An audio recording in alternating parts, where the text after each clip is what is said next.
May beauty be behind us, so that those who come after us may see beauty.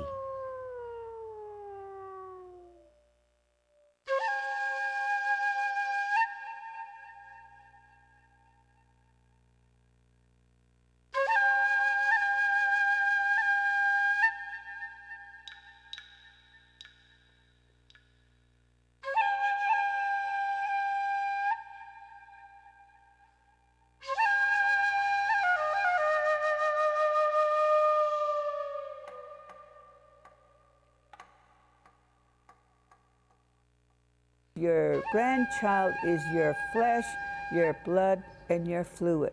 I didn't want her to go anywhere else to another family because my blood is running in her.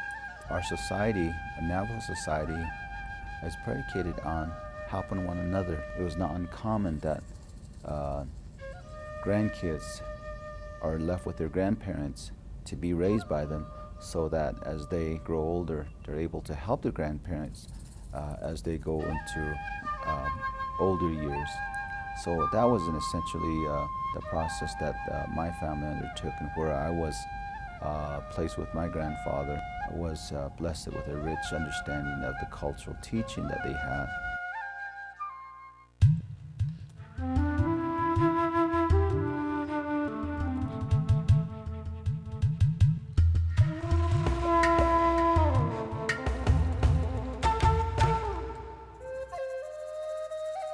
Santa Fe Indian Market Plaza, which is one of the biggest arts and craft event in Indian country. Thousands of people come here. Arts and craft is very important to Indian people. My name is Marcella Rose Joe. I'm 9 years old. I live at Winslow. It's fun making things like earrings, selling them. These are beautiful. My mom raised her very, very well and instilled in her a lot of the culture, the sayings, the teachings, the taboos of being in Navajo. What's your favorite word in Navajo? That would have to be ahiha. Thank you. Through our elders, we carry on the teachings, the language, the tradition, and above all, a way of life of the people. And with all of that being absent, we would be another group of people that basically, it would be like saying the wanderers. Navajo, the translation is Nakhe, which means the wanderers. And without the teaching, I think we would end up wandering and really, be lost in American society, if we were to lose everything that we have. My grandmother was the one that raised me. Her name was Nesba Burnside. Irving Toddy and Marcellus Rose Joe bring the past, present, and future together by carrying on the traditions that were handed to them from their grandparents. This way of life is more important than ever before. It's very important here on the reservation because a lot of our children leave their own children with their grandparents, and they go off to work, they go off to school, so sometimes the grandparents have to take care of their own grandchildren. And sadly, increasing numbers of grandparents are rescuing the little ones from the destructive power of drugs and alcohol. Alcohol can strip you, lie to you, kill you mentally, take anything that is your valuable. The most precious are your children. It can make profound impact on the family where it just destroys the family, and it can take your sacredness, it can take your spirituality, it can take the word, which is a bond that Navajos have with each other. April Ashley. I'm originally from Fort Defiance, Arizona. My clan is Hashklishni Do Tabahe. I've been employed here with the Windrock Department of Corrections since 1994. Prisoners here You know, they're incarcerated. A lot of these people, our Indian people, are single parents. So if they're in here, you know, and they got kids out there, the grandparents are going to take over. And, you know, that, you know, they love their grandkids too, and they want the best for these grandkids. And they're good leaders, they're good teachers, and they'll talk about histories and tell the young ones about what they experience. And I commend those elderlies, the grandparents, for doing that and stepping in and taking responsibility for their kids as grandchildren. The job of raising grandchildren is both a joy and a challenge. In this program, we will travel the reservation and hear from grandparents. We'll learn about the need for resources and understand why a new resource guide has been developed to assist grandparents in bringing up tomorrow's leaders.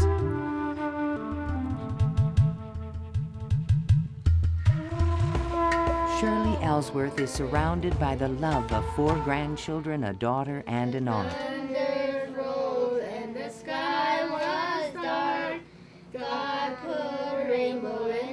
Shirley has been raising Quintina since she was 1 day old. She was in the nursery all by herself. All the babies had been taken to their mothers. She was laying there wide awake. And I told her, baby, I'm going to take you home.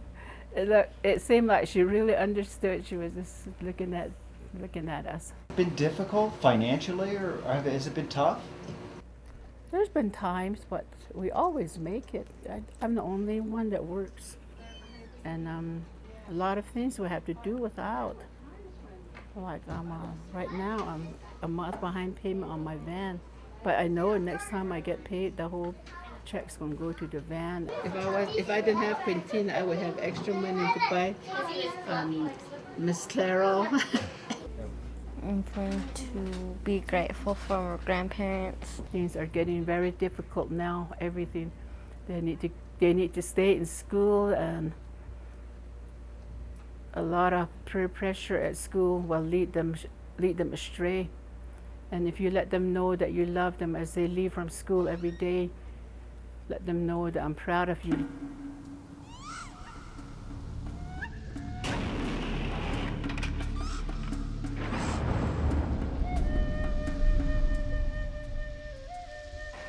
The world our grandchildren are growing up in is unlike the one we remember. Drugs and alcohol are on the reservation. Peer pressure is high. So the mental health of the child is extremely important.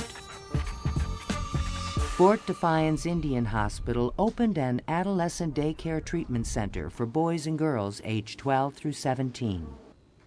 Vern Hawkus is a social worker. A lot of the time, many parents, providers, guardians and such, a lot of the time they're unaware of what symptoms to look for, or what symptoms they should be aware of to begin with. We certainly have access to a lot of written information that we can provide to families, grandparents, and the community at large, that we can provide as to what symptoms to look for. And certainly if they call or they come by, we can provide as much information as we can to help facilitate some type of understanding of what level of care their loved ones would need.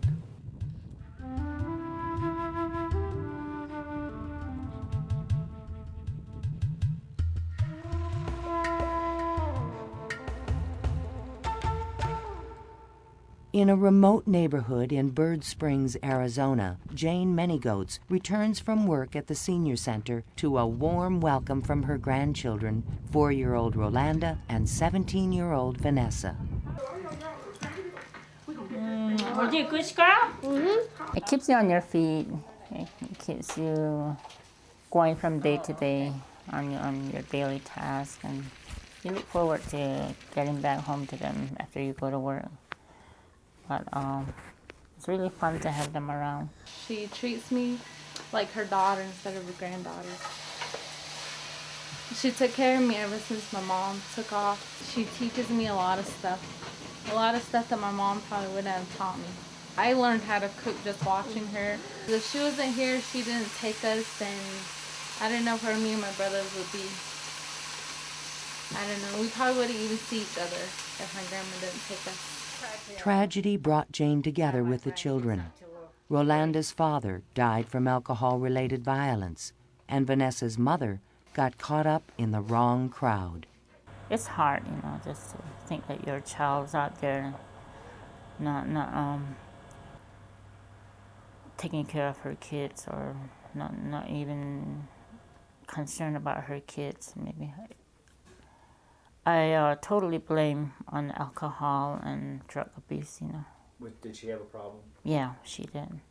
She had a real good job, but once alcohol was introduced to her, I think it really did her good, where she had to neglect her kids, you know. I tried every way to help her. Talk to her, reminding her that she had a big responsibility. Well, she just left it off, and right now I believe she's incarcerated right now.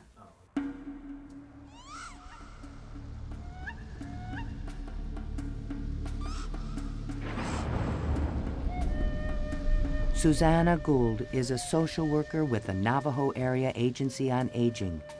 Having lost her son to alcohol, she is painfully aware of its destructive power. I think a lot of the grandparents often, because of their standards, because of them thinking they have a lot of respect of the community, their stature in the community, their role as a good teacher, a good respectable, they tend to lean away from asking for help. They shy away from asking for help. I would encourage, even when they suspect, they don't have to actually see the bottles, they don't actually have to see their children intoxicated.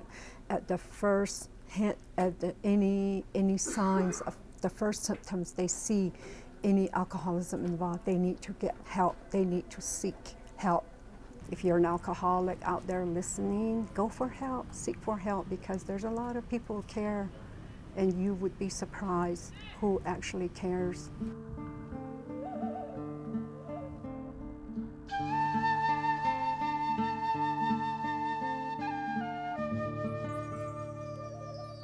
How was your day? How was my day? Melanie Begay came into Mitzi Begay's life when she was 8 months old. She is now 21. I felt that she's without her mother. I'm going to do the best I can. And I thought to myself, I can never be her mother, but I'll do the best I can. So I did raise her. Melanie is studying nursing at the University of New Mexico campus in Gallup and plans to become a midwife. She was telling me, she says, Grandma, she says, you know, you've done so much for me. I really do appreciate, and I love you. You're my mother and you're my grandmother. And when I finish school and I get a job at a hospital, and I want you to quit working and stay home for me. And then she chuckled and she says, but there's a catch to it, Grandma. I said, what's the catch? She says, you have to clean house and you have to cook for me. And I laughed and I says, oh, that's okay. I said, I'll hire a maid, because I stopped doing housework. She knows how much I love her. We're really close. Closer than all the other grandkids. They're all jealous. What is the biggest lesson that your grandmother/mother has taught you? Respecting yourself and respecting other people and always being yourself. Mitzi Begay works at the Fort Defiance Indian Hospital, where she sees a lot of elders who are experiencing a difficult time raising their grandchildren. There are grandmothers out, way out in remote area. It is very, very difficult for them.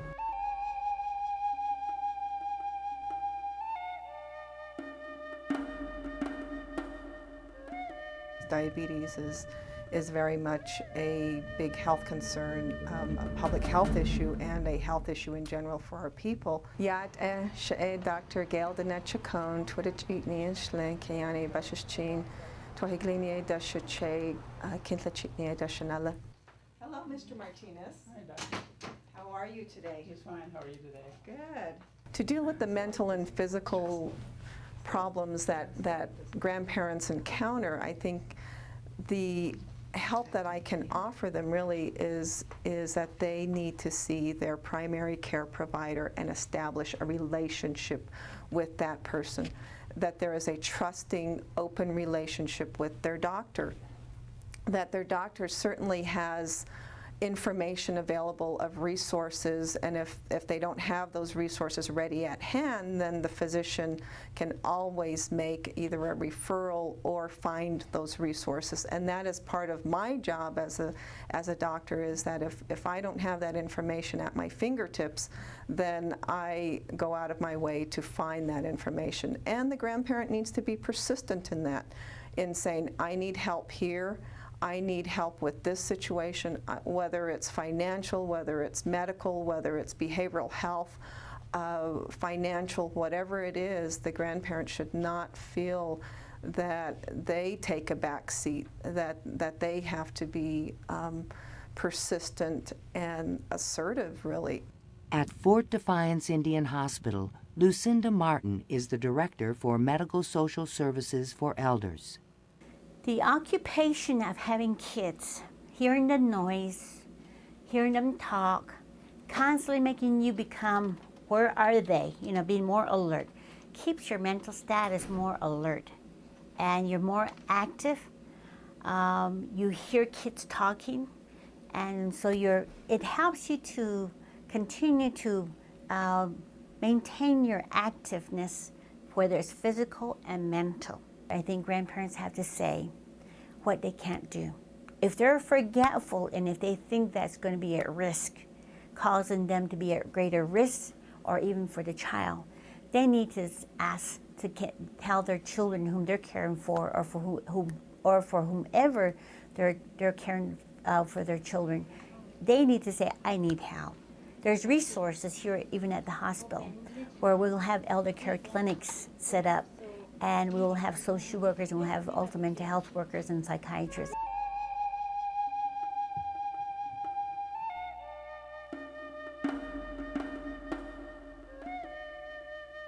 Jane Manygoats gets some financial help in raising Julianne from Social Security survivor benefits, but Laverne Waeko knows there are a lot of grandparents who do not receive any assistance. As a manager at the Navajo Area Agency on Aging, Laverne oversees 82 senior centers on the reservation. There are a great need. We still haven't reached those that are really isolated in the remote areas. A lot of them live on dirt roads, and a lot of them the roads are impassable sometimes, and we can't reach most of those elderlies that live in those remote areas.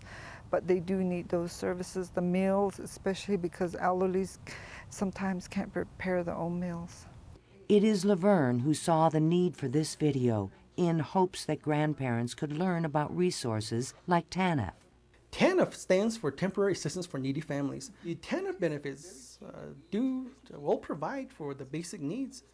So grandparents have fixed incomes, and if they have to care for grandchildren, I mean, that means that they have to put more food on the table, have to buy clothing, buy school supplies. I mean, and even just the personal needs. Very key requirement of our program is child support enforcement.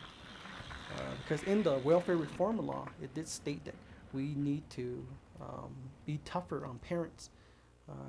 Welfare was paying for making payments to children of parents, and the parents weren't taking responsibility. So, and the law says we need to get tougher on child support. So that's why we incorporate that into our program, where we made that a requirement that all our customers must comply with child support enforcement. Our program is based on the basic traditional philosophy of, in order for you to succeed in life, it's really up to you. You have to do it yourself.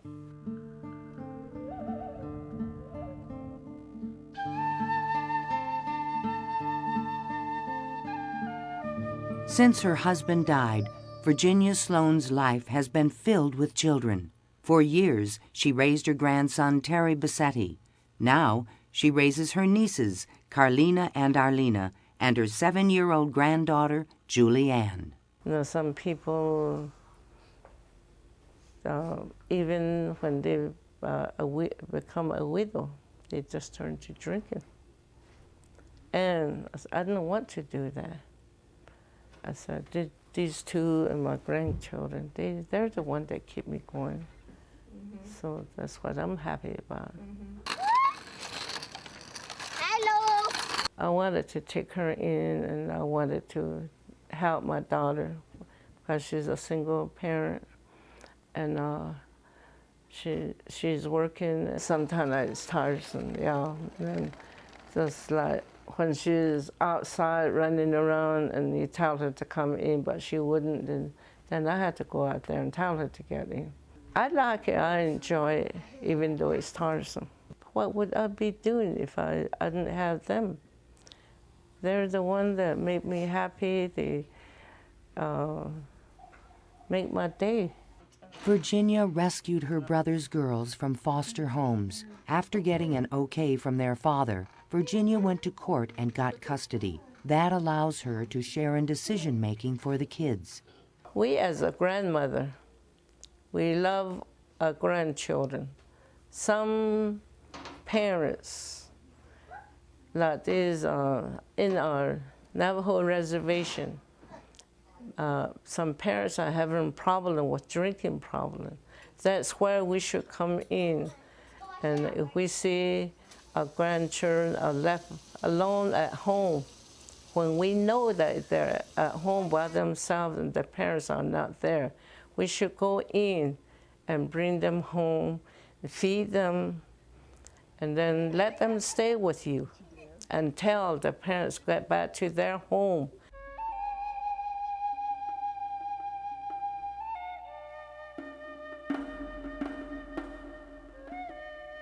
Guardianship is taking legal responsibility or supervision for children that are neglected, maybe, or in need of supervision, and the court gives them that assignment to be their legal representation.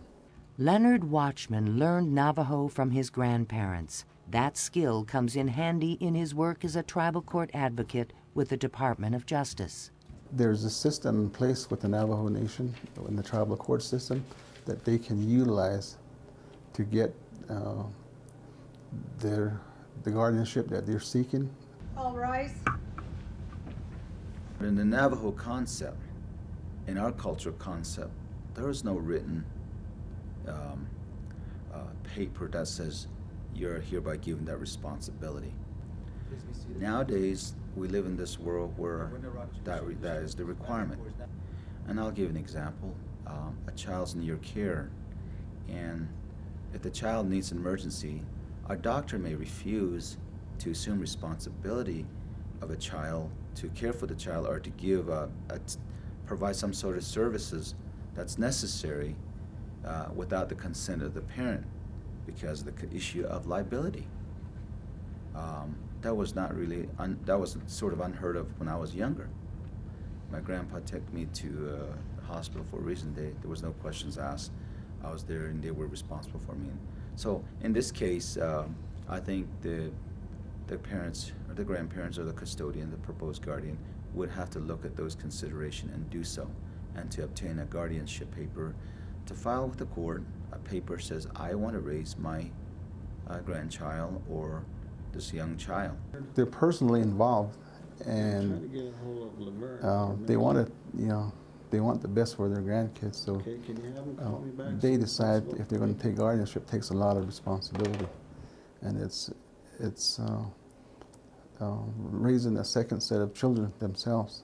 They raised their kids already. Now they're going to raise their grandkids. So it takes a lot of stress and strain on the elders.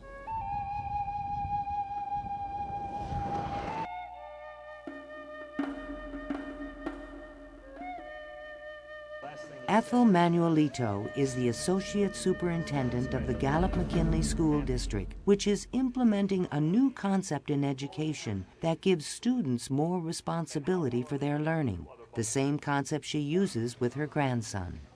I want him to know that he has a purpose in life, and I want him to know that learning and education is very crucial, and that if you want to to meet your goals or to see your dreams. You know, he's got a dream to be a scientist.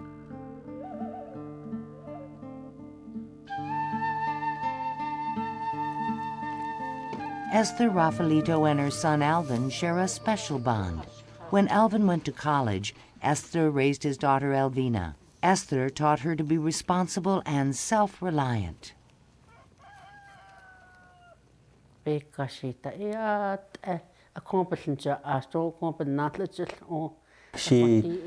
said that the main thing is that the children will have some sort of resources to fall back upon.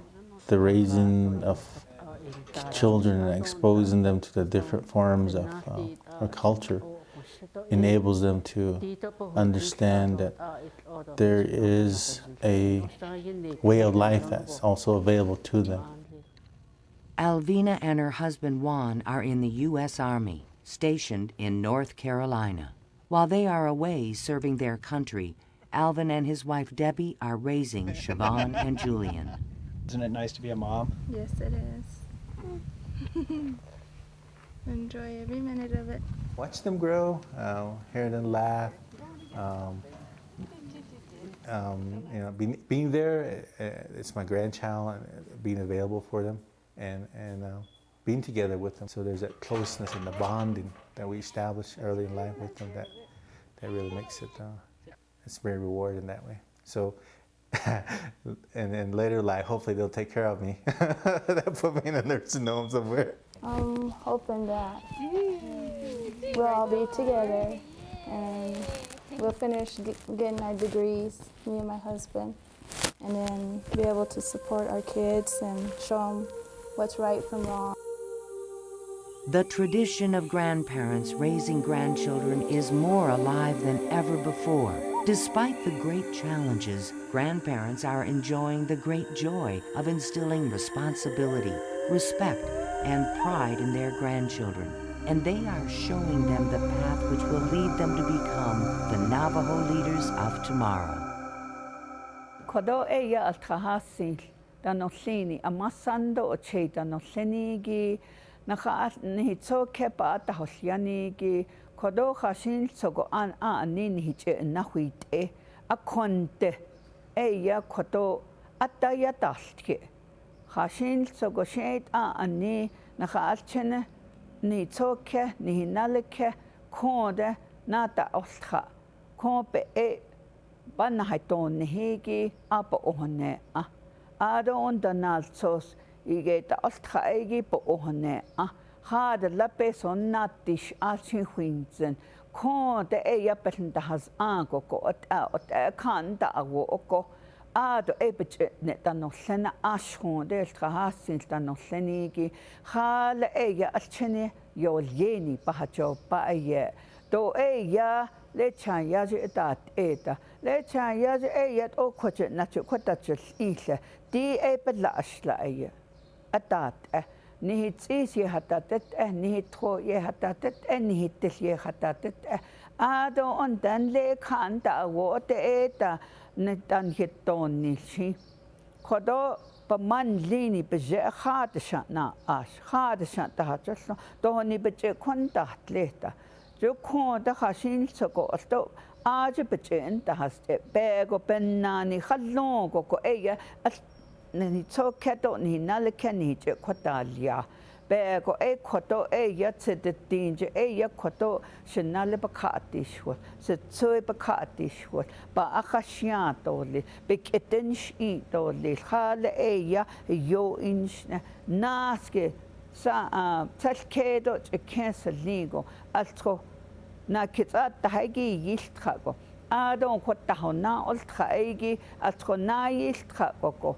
adon nanstina yost ekoko te ni tahan to talo ni he na khana halyan koko at etole kontsoko epen hitsa khasiga wolepe etat itole amasando cheitano senigi ni tsuido ni nale pa tahosyanigi khodo eya ahya ni tini tole